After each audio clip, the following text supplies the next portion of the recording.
Hi, this is Sherry Veronica. This particular article came out of the St. Kitts Nevis Observer, where they say that Barbados puts the brakes on Uber, meaning that the ordinary guy that has a car and has a license will not be able to join Uber at this time in Barbados. In Barbados, only licensed taxi drivers are allowed to join onto Uber. And in a way, Barbados did put brakes on the Uber rollout because Uber is for the ordinary housewife, the ordinary guy that has a car but may not be in a job, or maybe that person has a lot of downtime that they can, go and take someone here or take someone there.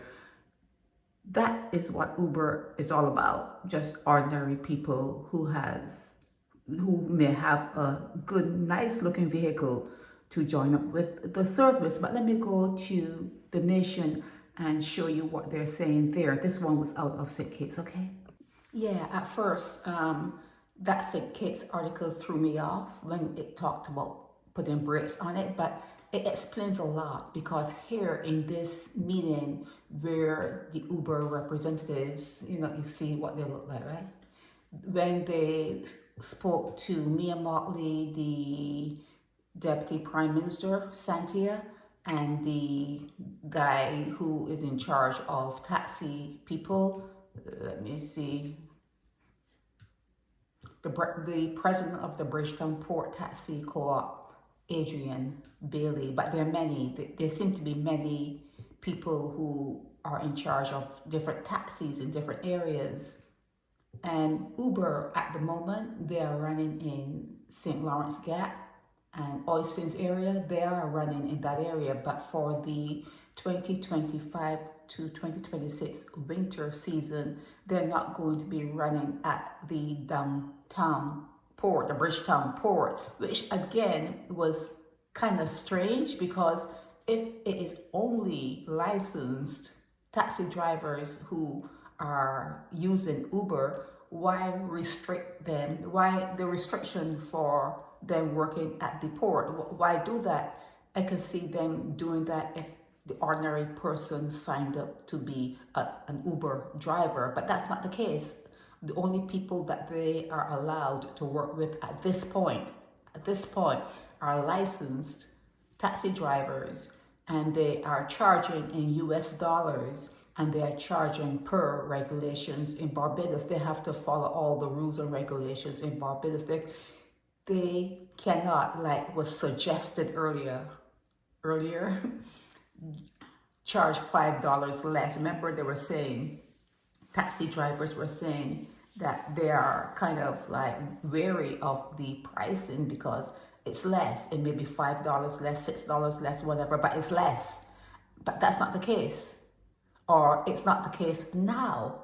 Maybe it was the case before, but it's not the case now. Now, Uber is planning to use Barbados as a blueprint of sorts in the Eastern Caribbean, and then they're going to hopefully roll out into other islands. Yeah, so they're talking about their pledge commitment to operating in full compliance with all the taxi regulations and fare structures. You know how they talk. And, it's not that they pledge allegiance. That's the only way they could have worked in Barbados, okay? So, yes, Uber is in Barbados. It's charging in US dollars. When you see the fare structure, when you're looking at it, it's going to be in US dollars.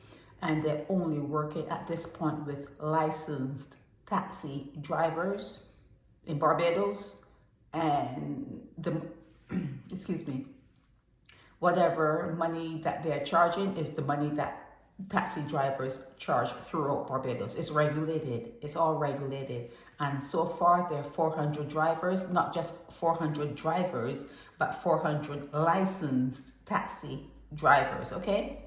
They're licensed taxi drivers that they are working with. So when there's new regulation in Barbados, I guess then the household person, like females, males, whoever, will be able to, you know, if someone calls for a taxi service in a particular area, because it's all done with the app.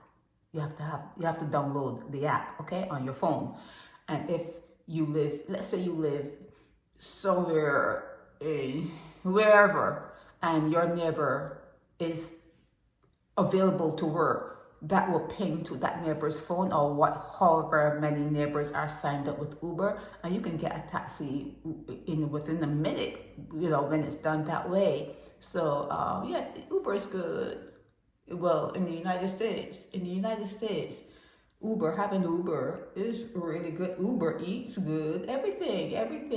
And if you can upgrade, you don't have to have a sedan like a regular car. You can upgrade and say you want an SUV, or you want a very expensive vehicle to come and pick you up, you know, whatever. And there are people who have nice cars, and you'll pay a lot more. You'll pay more, but you can ride in a nice vehicle wherever you're going. So Uber is okay, and it's in Barbados. They're rolling out there. They're gonna watch how it works, and then they're going to roll it out in other places in the Caribbean. Okay, so this is Sherry Veronica.